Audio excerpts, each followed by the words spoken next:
Greetings, everyone. Today and during our month of March is on psychosocial development. And some of the sisters asked for that as a topic to be covered because all of our growth is our whole life. We're charged to grow. We're charged to change. We are charged in a sense and called to be reflective women who reflect on our own behaviors and who we are and how we learn about ourselves because we learn about other people and other people offer us feedback. So we have a lot of opportunities for growth. And so today, Justine Johnson is our speaker for today.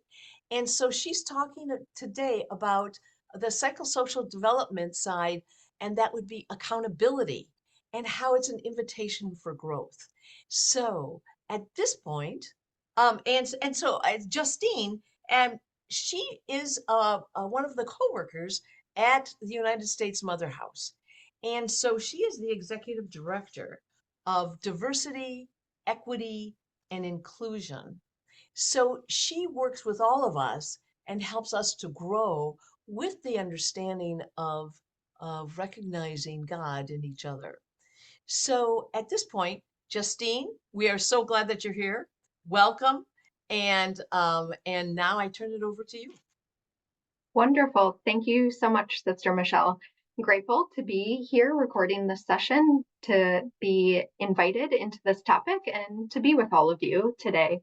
I will share my screen in one moment, but I also wanted to take just this time to come together, be present, and find the divine, the sacred God in this moment with us as we put down what we were working on, what we are about to go to next, and just savor this moment where we can commune and reflect as we all learn together.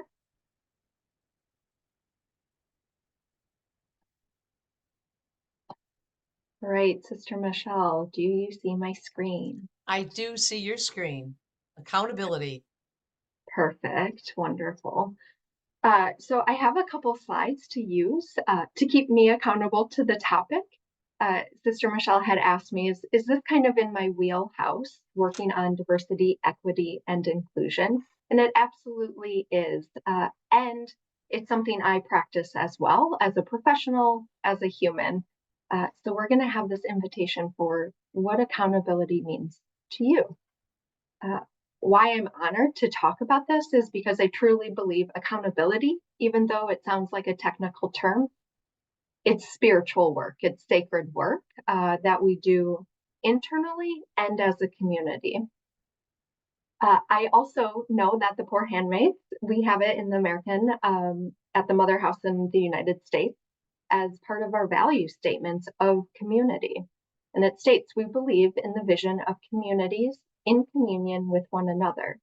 And then the sisters go on to say, therefore, our relationship with others is expressed by transparency, communication, respect for, and trust of questioning. And then finally, we'll see the word again, mutual accountability. So it already might be in practice, and sometimes we just need to lift out of that for our own reflection. What does accountability look like to ourselves, our community, and God? So even though this is a recording, a lot of my work is done about reflection. So I am going to give about 1 minute of silence for whoever is watching to sit with a reflection. What words would you use to describe accountability? We are not going to look up the dictionary definition. What words would you use? How do you see accountability in society, in your culture, and your community, whether that be with the sisters who you are with, the people you serve, the town? Just how do you see that show up? And how is individual and communal accountability interconnected? So we will just take 1 moment of silence as you reflect on that, and then I'll invite us back.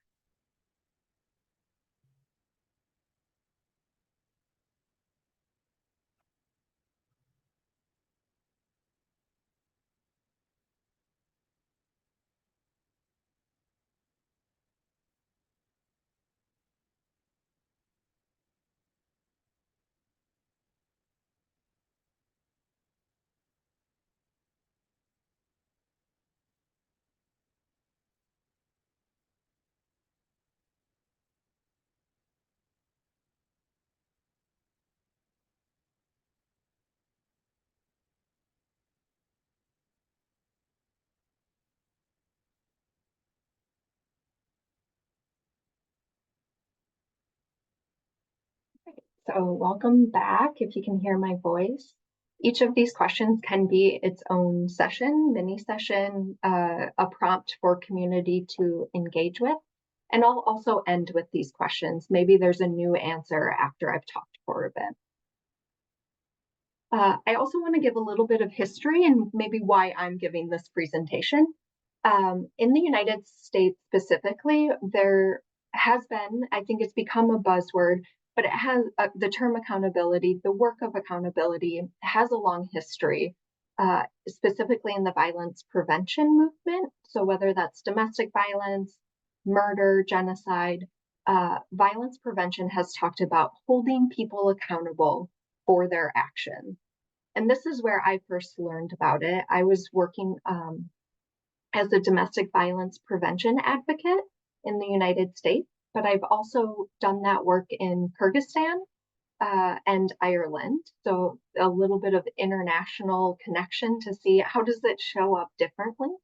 Hmm. But all advocates care deeply about accountability. We never wanted the harm to happen in the first place, but if it happens, what does that look like? How do we atone for it, reconcile it, and heal? And then we started, again in the United States, seeing it in transformative justice work. So instead of punitive consequences, we were looking at accountability as a way to transform systems and society. So, like, no easy task, right? But I love the word transformative. Right? There's something that moves. I hear it a lot at work. How can accountability transform yourself and your community? So really switching again from punitive or criminal systems into transformative community healing, which is, I think, where we currently are. A lot of advocates are moving towards community-driven healing and accountability being a component of healing work. So again, not bad or negative, but transitioning it to how do we transform into the world we want to be in? I'll just reference this book, Fumbling Towards Repair, is a good example. It's a little shiny, um, but it's a good workbook to understand how accountability is key in healing work. So we also saw in that little tiny brief timeline that I'm talking about both self and community accountability.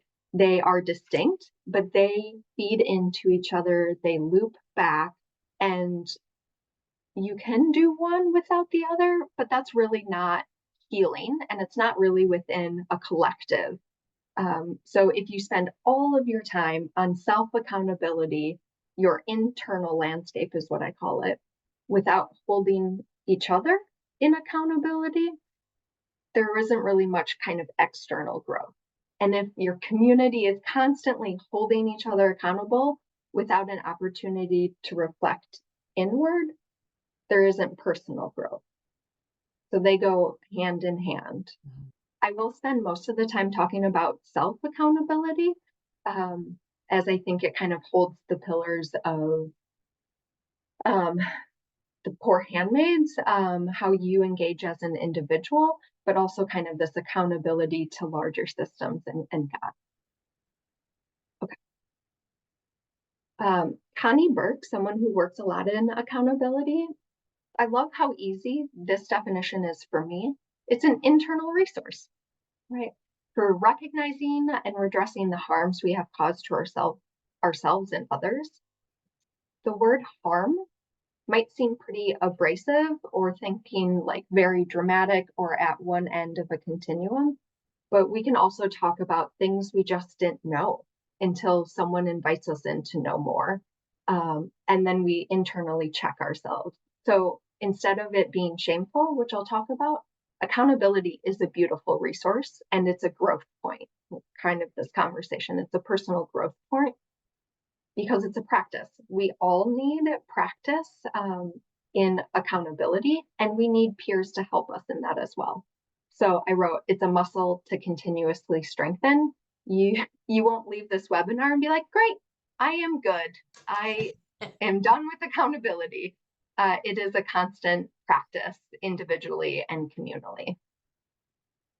So what does that practice actually look like? Again, I'm parsing it out or kind of splitting it into internal and external.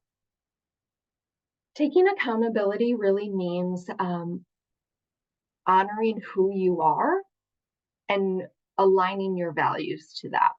So checking in with yourself when you're making choices. So it can be a before and during and after movement when we're working with others. Becoming aware of the values you have in any given situation. So I've already referenced a value of community. How do you check that and make sure you're in alignment with it? Being honest with yourself, which I think many people would say, yeah, I'm honest with myself all the time. But that takes a great amount of vulnerability and courage, which is about accountability. And then thinking about what you need in order to make informed and intentional choices. So maybe that feedback loop is, oh, I didn't do it right this time. How do I hold myself accountable to make better choices in the future? And then externally, so let's say something happens, something you didn't know, and now you know, so you're learning, but you've harmed people or hurt people in that process. So after the fact, you want to prepare for responses to your actions. They might be negative or make you feel uncomfortable, but being ready for that response, creating space for that's really important. Accepting responsibility for the harm you've done and understanding the impact. We'll talk about impact a little bit more in the next slide. And then focusing on repair. Hopefully the language of seeking right relationship lands on you, resonate. But this is what we're trying to do, healing work. All of us are trying to heal the world, and we have to heal ourselves in that process. Where I see this show up in organizations is many times nonprofits think they know what clients need and don't ask them, right? They just think they know. Sometimes that works out really well, and sometimes harm is created rather than help. And so for nonprofits or schools or communities, this is again where we do need to hear responses, being prepared for it, and then focus on repairing that. Side note about intention and impact, because I think sometimes people say, well, I didn't know when we're talking about accountability. And my invitation is to get curious about why you have that response. So our intentions don't necessarily always align with how it lands on someone, what we say, what we do. So there's a difference between intention and impact. Intention refers to what you hope or want, and impact refers to the reality. So I always use the example if I'm in a hallway and I'm talking to someone else and I like side shuffle and I stick one of my legs out and I'm just standing there and I accidentally trip someone. It was not my intention, but that person still was tripped and has the impact of maybe falling or being harmed. And I think that's a really big difference in our work when we talk about healing. I screw up often because my intention is pure. We always believe that intention is good, but impact still has a reality where harm can happen. Hopefully that distinction makes sense because I think that's part of the practice. So it's a lengthy quote, but I want to read this from another worker in accountability from transformharm.org. And Anne writes, if taking accountability for harm became a daily practice, rather than solely something that we demand of others in an egregious situation, then taking accountability would be less fraught with guilt, shame, defensiveness, punishment, retaliation. It would create more compassion for one another when we make mistakes. When we speak and act in harmful and oppressive ways, whether it's intentional or not, and our contribution to harm in some way, it would make it easier to admit wrongdoing. So we're humans. we need to extend grace a lot. I've learned that in my year here in the American province, is grace goes a long way. And that's also a practice. So if we can make this a practice, there's less built up in us to see it as a bad thing, but to know that we are all learning and growing. It is part of our own personal and communal growth to say, I didn't know. Thank you for letting me know. I hope I can make this better. Is there a way we can process this? That is individual and collective accountability. So again, seeing how that links up, right? You can, but I wouldn't recommend doing one without the other. You need that internal and external landscape really for reflection into action, action and reflection. So the last bit I want to talk about, I feel like I've been going very fast. We'll take a breather here, is about communal accountability. Actually, before I do that, I am going to go back to the last quote and just see if any words pop out that you are familiar with, have worked deeply with, or resonate with you, connect with you. For just 1 second, we'll stay here.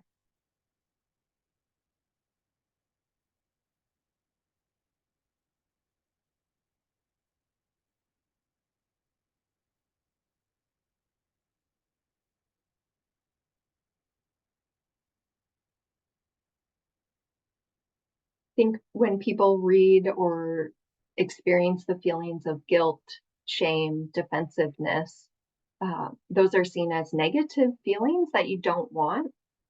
But I'd really invite them as indicators to something going on with you. What is this emotion trying to teach me? Or what am I experiencing it? So using it as a guide or a learning tool rather than not acknowledging or not letting yourself feel this.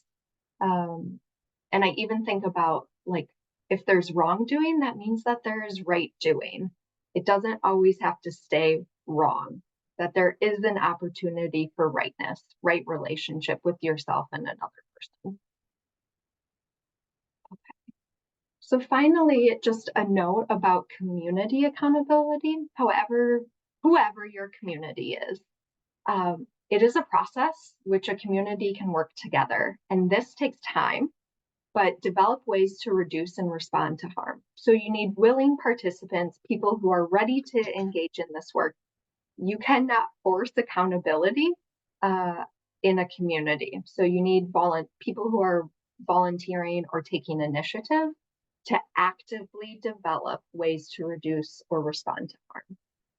A reminder that harm could just be like poor communication. People feel hurt when they're not communicated to. So how do we develop ways where people feel heard? Communication is transparent. We hold each other accountable. And then create and provide practices that value people to be seen and heard. So it might be safety and support, but does that mean every Sunday night we get in a circle, which I know can happen, right? A ritual circle, and say, what were our learning edges this week or growth points? Did harm happen and what can we learn from it? So actually then engaging in it, doing those practices. And then, like I already said, it's not done overnight. Commit to ongoing processing that can be transformative. If you start this work today, if today is your first day on accountability, 30 days from now, it could look entirely different. And in 1 year, this process can look transformatively different. Like you are a different person, right? Because I think we wake up and we learn something new and we're a different person because we've grown. So always kind of circling back to what was the growth here? Where are we learning? And if you do engage in community accountability, there are 4 key values that we talk a lot about. Being truthful. It might not always feel nice, but it is always kind to be truthful. You need to commit time to this, If I am trying to be in right relationship with a sister or coworker that I have harmed, I don't run into their office and say, "Oh my gosh, I am so sorry. Hope we're good," and run away, right? This is a continuous practice that might actually take more time than you want to give to it. But that spiritual work is about slowing down and seeing everything as sacred. Community also needs to have trust. That's why I say you can't elect people to do this work. They have to come willingly and set in a container that there's trust because it might not always feel good all of the time. And then a value has to be transformation. You have to believe that this will transform your life and your work and your community because it can, which is amazing. So back, as we conclude with the last slide, I'm just going to pose these questions again. You'll notice that I did not answer these questions. Mhm. These are yours to engage with in this moment or next week or in a circle practice. Uh, but what words would you use to describe accountability? I gave you lots of them. What words work for you? How do you see accountability in your society, culture, and community? I can share a lot of experiences where I have seen a lack of accountability in the US society and other countries I've served in. And I can see some really beautiful examples of accountability when I'm looking at these like micro communities scattered throughout the world. And how, for you, is individual and communal accountability interconnected? I'd also say, how does that show up for you in your practice right now?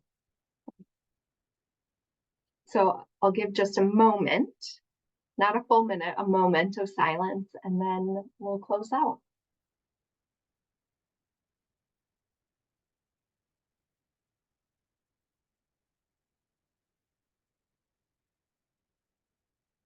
I really hope this was helpful, and there were some things to dig into, and I'm happy to also provide any additional resources or conversations. But I hope this was fruitful for you. Thank you so much for letting me be in this. Thank you. If I you will. would stop sharing that, yeah, that's great. Wonderful. In a very short, condensed time frame, you really taught us about integrity. You didn't Mm, use that language per se, but you talked about um, when there's harm done and when we offend another sister in community, that's harm being done, and that it is our responsibility. It is holding ourselves to accountability mhm, to approach that sister and to apologize and to say, because we don't lose anything when we say, I'm sorry, and we mean it from the heart. And so in some cultures, that's easier.